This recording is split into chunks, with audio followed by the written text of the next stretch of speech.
Good morning student. हम बात कर रहे थे सुभद्रा कुमारी चौहान के द्वारा लिखी गई एक ऐतिहासिक कविता झांसी की रानी, जिसमें उन्होंने भारत की स्वतंत्रता हेतु सर्वप्रथम झांसी की रानी के द्वारा किए गए प्रयासों का विस्तृत विवरण प्रस्तुत हमारे समक्ष किया है कि किस तरह से झांसी की रानी ने अंग्रेज़ों का डटकर मुकाबला किया और किस तरह से भारत को स्वतंत्रता दिलाने की पहली भूमिका का निर्माण उस झांसी की रानी के द्वारा किया गया।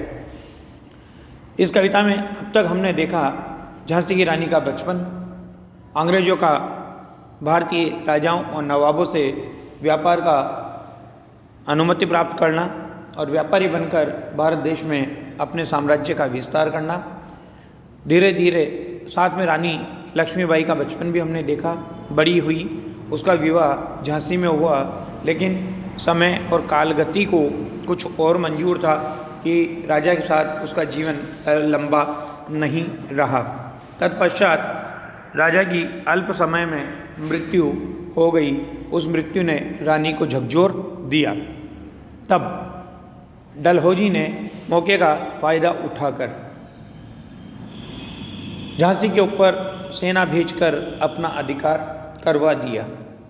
परंतु झांसी की रानी, जो बचपन से वीरांगना थी, क्षत्रिय थी, उसे अपने हाथों में चूड़ियाँ पसंद नहीं आई। उसे दूसरों की गुलामी स्वीकार करना मंजूर नहीं था। इसलिए उसने अंग्रेज़ों का मुकाबला करने का साहस जुटाया और भारत के सोए हुए लोगों में जागृति का भाव उत्पन्न किया।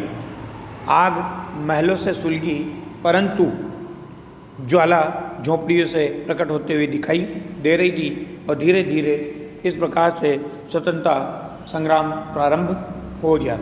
इस स्वतंत्रता के महायज्ञ में भारत के कई वीर, जैसे नाना साहब, धुंधुपंत पेशवा, तात्या टोपे, चतुर अजीमुल्ला, जो प्रसिद्ध थे, अहमद शाह मौलवी, ठाकुर कुंवर सिंह आदि, जो इस स्वतंत्रता की शोभा को बढ़ा रहे थे, वो इस स्वतंत्रता के महायज्ञ में काम आ गए, जिनका नाम भारत के इतिहास में सदैव अमर रहेगा। इन सब के बलिदान की बाद झांसी की रानी आगे बढ़ी और उन अंग्रेज़ों की सेना का मुकाबला करने के लिए मर्द बनकर झांसी के मैदान में पहुंच गई। तब उसका मुकाबला करने के लिए लेफ्टिनेंट वाकर भी आ पहुंचा और रानी ने उसके विरुद्ध भी अपनी तलवार खींच ली और दो असमान प्रतिद्वंदियों में वहां पर महायुद्ध होने लगा। परिणाम स्वरूप जख्मी होकर के वाकर भागा और उसे आश्चर्य हो रहा था कि एक महिला किस तरह से इस इतनी बड़ी सेना का आसानी से मुकाबला कर रही है। यहाँ तक अपना हो चुका था।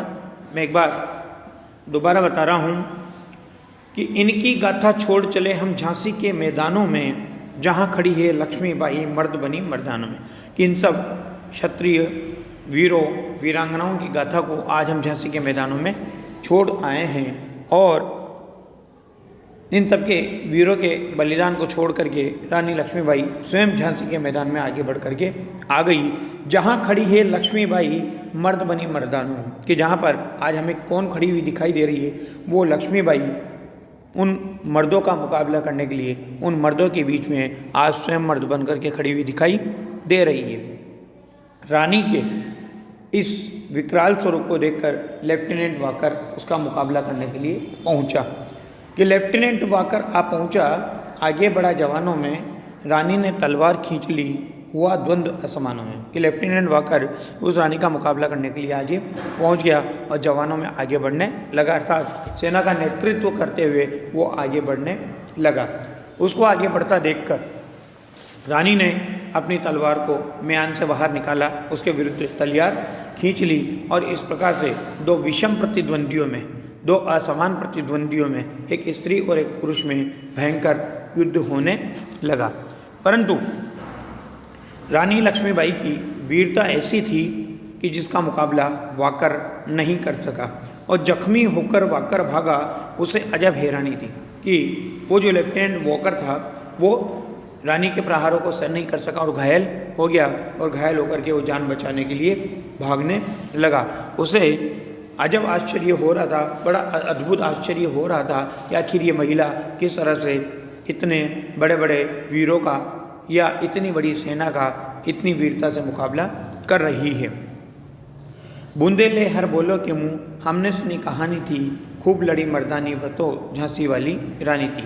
कवित्री आगे कहती है कि बुंदेलखंड के जो हर बोले हैं, अर्थात जो चारण और भाट कवि हैं, जो राजाओं की विरुद्धावलियाँ गाते हैं, राजाओं की कीर्ति गाथा और यश गाथा का गुणगान करते हैं, हमने उनके मुँह से ये कहानी सुनी थी कि खूब लड़ी मर्दानी वह तो झांसी वाली रानी थी, कि युद्ध के मैदान में उन मर्दों के बीच में खड़े होकर के मर्दों के समान वीरता से लड़ने वाली, अदम्य शौर्य, साहस, पराक्रम का परिचय देने वाली उस शतरानी, उस वीरांगना का नाम झांसी वाली रानी था, अर्थात लक्ष्मीबाई था। वो और कोई नहीं बल्कि झांसी वाली रानी थी।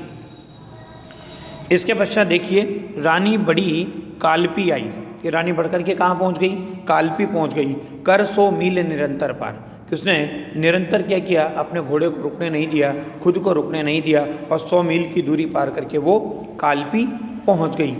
घोड़ा थक कर गिरा भूमि पर। अब पशु ही तो था, तो वो थक कर के भूमि पर गिर गया। उसका घोड़ा थक चुका था बुरी तरह, और थक करके वो भूमि पर गिर गया स्वर्ग तत्काल से दार। और इस प्रकार से उसका घोड़ा जो युद्ध में उसका साथ दे रहा था, उसके इशारों पर चल रहा था, उसको शत्रुओं से बचाता हुआ बाहर निकाल रहा था, वो घोड़ा तुरंत स्वर्ग को प्राप्त हो गया, अर्थात उसकी मृत्यु हो गई। यमुना तट पर अंग्रेजों ने फिर खाई रानी से हार। अब रानी यमुना तट पर पहुंच चुकी थी, लेकिन उस यमुना तट पर भी घोड़े की मृत्यु के बाद भी रानी का साहस कमज़ोर नहीं हुआ, और अंग्रेजों को फिर रानी से हार का सामना करना पड़ा। अर्थात अंग्रेज सेना वहाँ पर भी रानी की वीरता और साहस के सामने पराजित हो गई। विजयी रानी आगे चल दी, किया ग्वालियर पर अधिकार, और इस प्रकार से विजय प्राप्त करती हुई वो रानी आगे बढ़ती चली गई, और आगे बढ़ कर के उसने धीरे धीरे अपना क्षेत्र विस्तार किया और ग्वालियर पर भी अपना अधिकार कर लिया। अंग्रेजों के मित्र सिंधिया ने छोड़ी राजधानी थी। जो अंग्रेजों के मित्र थे ग्वालियर महाराजा, उन्होंने अपनी राजधानी को छोड़ दिया। क्यों? उन्हें खतरा महसूस हो चुका था, उन्हें भय महसूस हो चुका था कि झांसी की रानी उनको मिटा देगी, उनका नाम मिटा देगी, और उन्होंने अंग्रेजों का साथ देना पसंद किया है, इसलिए वो भयभीत हो चुके थे। कि बूंदे ले हर बोलो के मुँह, हमने सुनी कहानी थी, खूब लड़ी मर्दानी वह तो झांसी वाली रानी थी। कि इस प्रकार से बुंदेलखंड के जो हर बोले हैं, जो चारण भाट कवि हैं, जो राजाओं की वीरतावलिया, यश गाथा, कीर्ति गाथा का गुणगान करते हैं, उनके मुँह से हमने ये कहानी सुनी थी कि झांसी के मैदानों में मर्दों के समान वीरता से लड़ने वाली और कोई नहीं बल्कि झांसी वाली रानी थी। विजय मिली पर अंग्रेजों की सेना फिर घिर आई थी।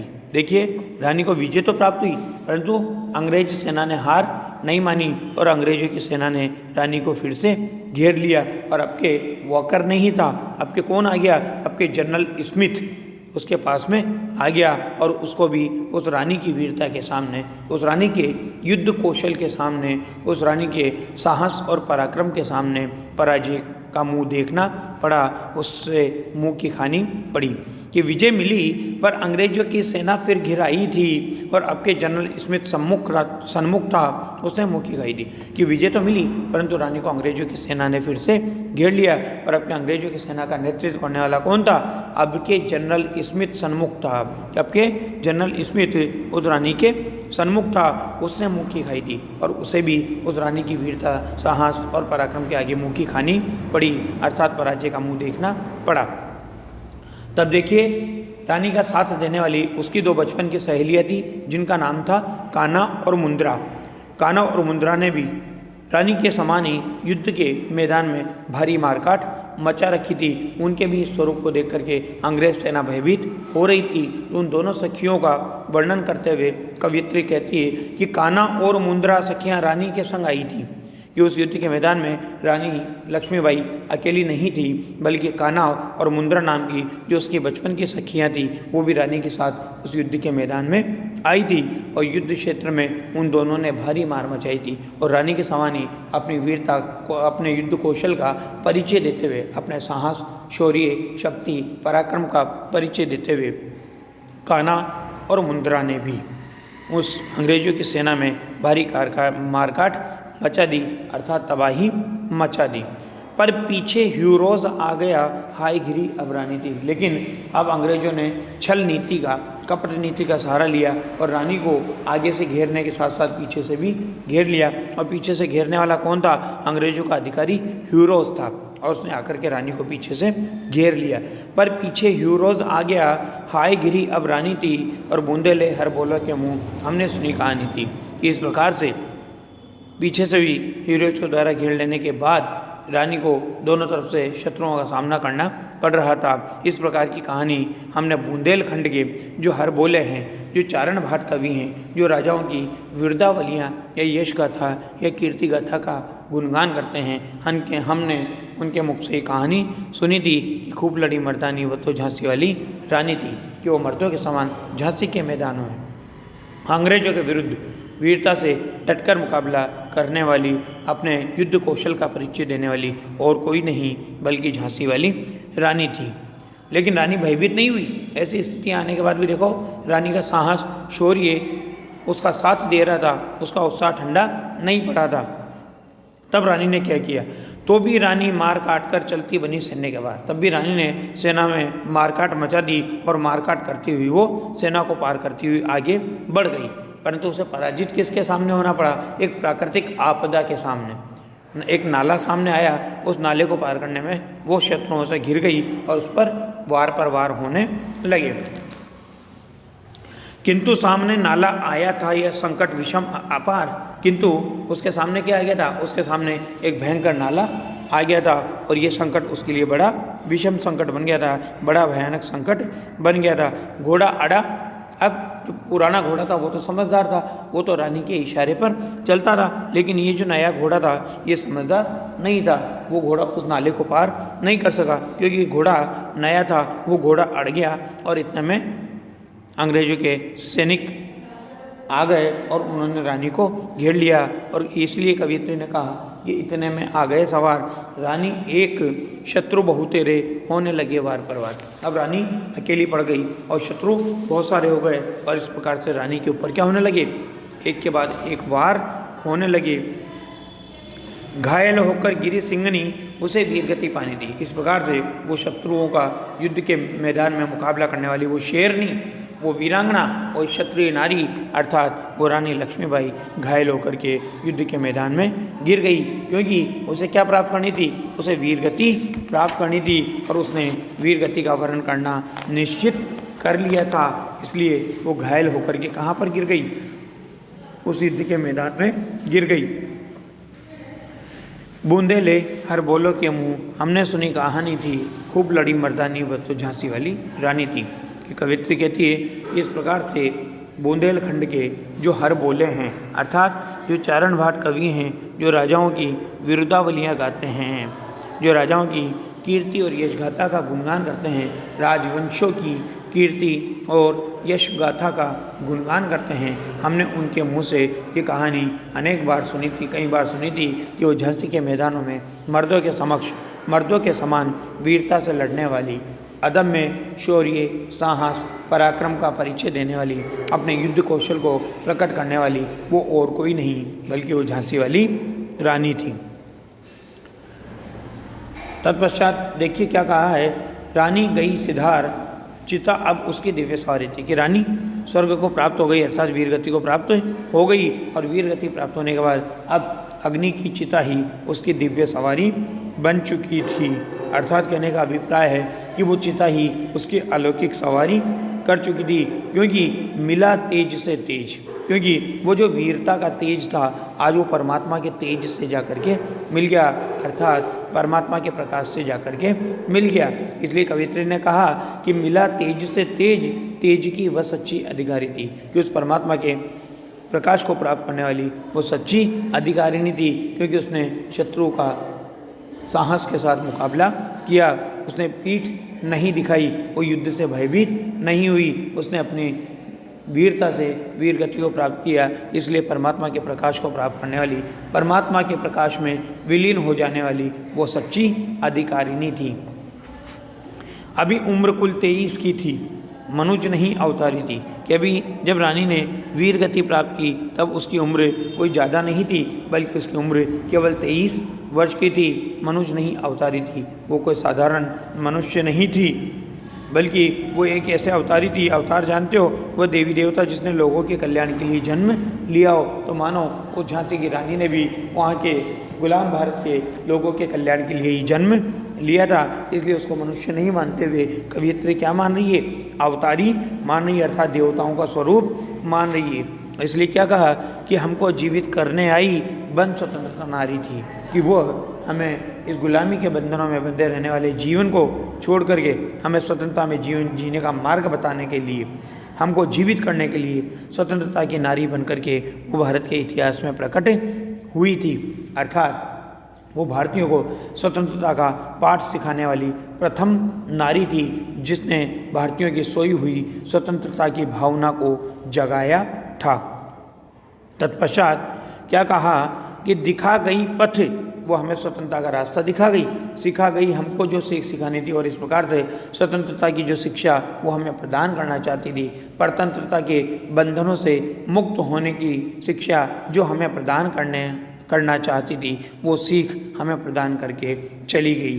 बूंदेले हर बोलो के मुँह, हमने सुनी कहानी थी, खूब लड़ी मर्दानी वो तो झांसी वाली रानी थी। कि इस प्रकार से बुंदेलखंड के जो हर बोले हैं, अर्थात जो चारण भाट कवि हैं, हमने उनके मुख से ये कहानी कई बार सुनी थी कि झांसी के मैदानों में वीरता से अंग्रेज़ों की सेना का, फिरंगियों की सेना का मर्दों के समान साहस, शौर्य, वीरता और पराक्रम से मुकाबला करने वाली वो और कोई नहीं बल्कि झांसी वाली रानी थी। अंत में कवित्री कहती है कि जाओ रानी याद रखेंगे हम कृतज्ञ भारतवासी। यहाँ पर रानी के प्रति अपनी कृतज्ञता का भाव प्रकट करते हुए क्या कह रही है कवित्री कि रानी तुम भले ही चली गई हो, तुम भले ही वीर गति को प्राप्त हो गई हो, परंतु हम समस्त भारतवासी तुम्हारे कृतज्ञ हैं। अर्थात तुम्हारे द्वारा हम पर जो उपकार किया गया है, हम उस उपकार को मानते हैं, स्वीकार करते हैं, हम उसका सम्मान करते हैं। यह तेरा बलिदान जगावेगा स्वतंत्रता अविनाशी। और तुमने ये जो अपने प्राणों की आहुति दी है, तुमने ये जो अपने प्राणों का बलिदान किया है, यह बलिदान एक ऐसे स्वतंत्रता की अविनाशी विचारधारा को, अमर रहने वाली विचारधारा को भारत के लोगों में जागृत करेगा, जो कभी नष्ट नहीं होगी। होवे चुप इतिहास, इतिहास भले ही चुप हो जाए, लगे सच्चाई को चाहे फांसी, चाहे सच्चाई को फांसी लग जाए। अर्थात चाहे इतिहास में तुम्हारा वर्णन हो या ना हो, चाहे सच्ची घटना का कोई विवरण प्रस्तुत करे या ना करे, हो मधुमाती विजय।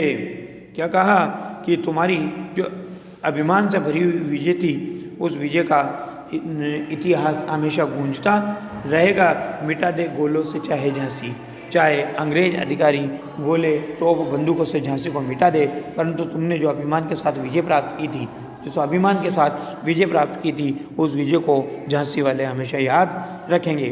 तेरा स्मारक तू ही होगी। स्मारक याद दिलाने वाला भवन, कि उसका स्मारक बनाया जाता है कि तेरा स्मारक तू ही होगी। तो खुद अमिट निशानी थी कि हे रानी, तो खुद एक ऐसे अमिट निशानी थी कि तुझे किसी परिचय की आवश्यकता नहीं है, और तेरा स्मारक तो खुद ही बनेगी, अर्थात तेरा परिचय तो खुद ही बनेगी। लोग तुझे तेरी इस वीरता, अदम्य साहस, शौर्य और पराक्रम के माध्यम से जानेंगे। तेरा इतिहास युगों युगों तक अमर रहेगा कि तूने किस तरह से स्वाभिमान की रक्षा करने के लिए, स्वतंत्रता की रक्षा करने के लिए अदम्य शौर्य, साहस, पराक्रम और वीरता का परिचय देते हुए किस प्रकार से अंग्रेज़ों के दांत खट्टे कर दिए थे, उनको बार बार मुँह की खानी पड़ी थी, अंग्रेज़ों को पराजय का मुँह देखना पड़ा था।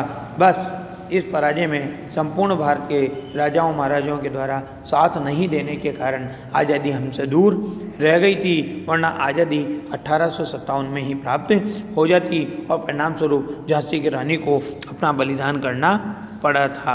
इस प्रकार से सुभद्रा कुमारी चौहान ने झांसी की रानी महारानी लक्ष्मीबाई की वीरता और साहस के पराक्रम की गाथा को एक सुंदर और जीवंत कविता के माध्यम से प्रकट किया है, जो हमारे में आज भी उत्साह का संचार करती है, ओज का संचार करती है। धन्यवाद। इसी के साथ आपका ये पाठ समाप्त।